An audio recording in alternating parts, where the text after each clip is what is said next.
एक पुरानी कहावत है, तू डाल डाल मैं पात पात। यानी अगर तुम एक चाल चलोगे तो सामने वाला उससे बड़ी चाल चलेगा। मध्य प्रदेश की राजनीति में यही कहावत इन दिनों भाजपा पर भारी पड़ती दिख रही है।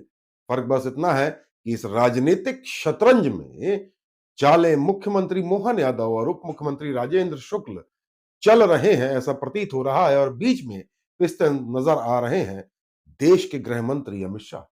नतीजा सामने है, भाजपा चुनाव हार गई, वह भी उस जगह जहां मतदान से ठीक 2 दिन पहले अमित शाह की एक बड़ी सभा हुई थी।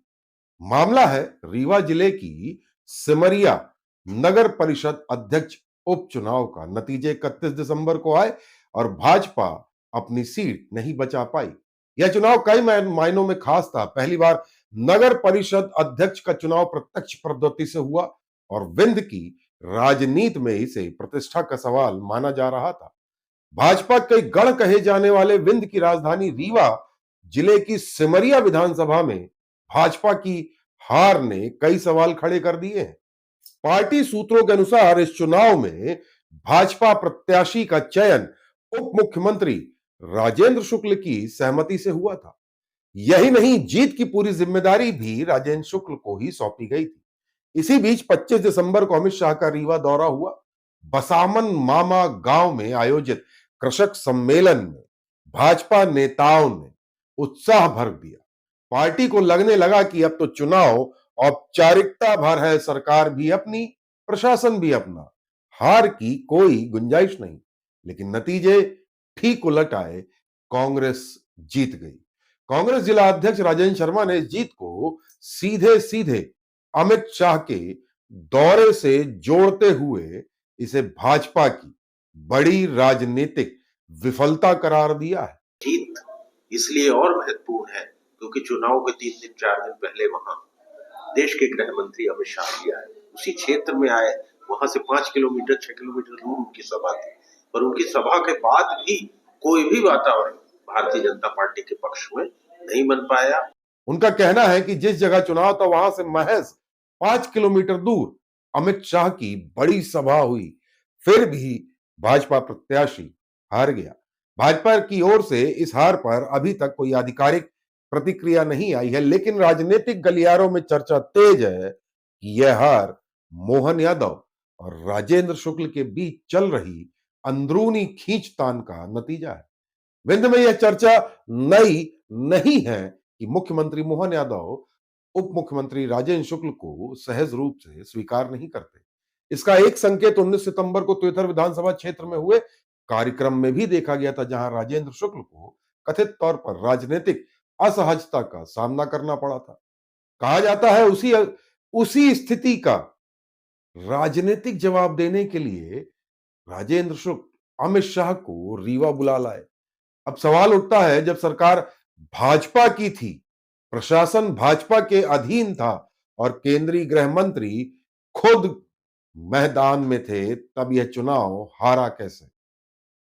याद कीजिए भाजपा की पूर्व मंत्री इमरती देवी का वह चर्चित बयान, उपचुनाव तो कलेक्टर जिता देते हैं और कलेक्टर वही करता है जो मुख्यमंत्री चाहते हैं। तो सत्ता सरकार का आंखें मुंह बैठी रहेगी और पूरी की पूरी जीत लेंगे। सत्ता सरकार का इतना बहुमत होते कि अगर मैंने चाहे कलेक्टर से सीट हमें चाहिए तो वो सीट मिल जाती है। भले ही इमरती देवी वह चुनाव हार गई थी, लेकिन यह बयान आज भी सत्ता की कार्यशैली पर सवाल बनकर खड़ा है। अगर इस तर्क को माने तो क्या सिमरिया उपचुनाव में जिला प्रशासन ने ढिलाई बरती या फिर सरकार की ओर से कोई अनकहा संदेश था, यानी भोपाल से रीवा को कोई संदेश? दूसरा पहलू यह भी कि क्या राजेंद्र शुक्ल की विंध्य के क्षेत्र में पकड़ कमजोर हो रही है? अगर ऐसा है तो यह भाजपा के लिए और भी चिंता की बात है। जो भी सच हो, एक बात साफ है, मोहन यादव बनाम राजेंद्र शुक्ल की इस राजनीतिक रस्साकशी में नुकसान भाजपा का हुआ है और विपक्ष को एक बड़ा मुद्दा मिल गया है, यह कहने का कि अमित शाह एक नगर परिषद अध्यक्ष का चुनाव भी नहीं जिता पाए।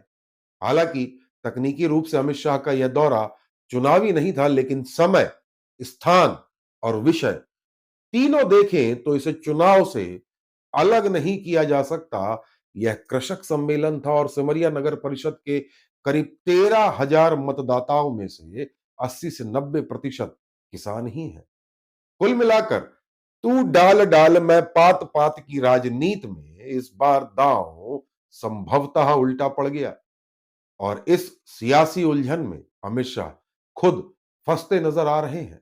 अब देखना दिलचस्प होगा कि क्या अमित शाह इस हार को अपनी राजनीतिक छवि पर आई हुई आंच मानते हैं या फिर मध्य प्रदेश भाजपा की अंदरूनी कलह को खत्म करने के लिए कोई बड़ा राजनीतिक कदम उठाते हैं, क्योंकि अगर यही हाल रहा तो अगली बार हार सिर्फ नगर परिषद में नहीं होगी।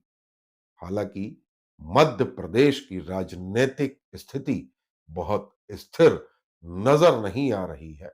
आला कमान ने यदि जल्द ही कुछ नहीं किया तो भविष्य में इसके प्रतिकूल परिणाम देखने को मिल सकते हैं।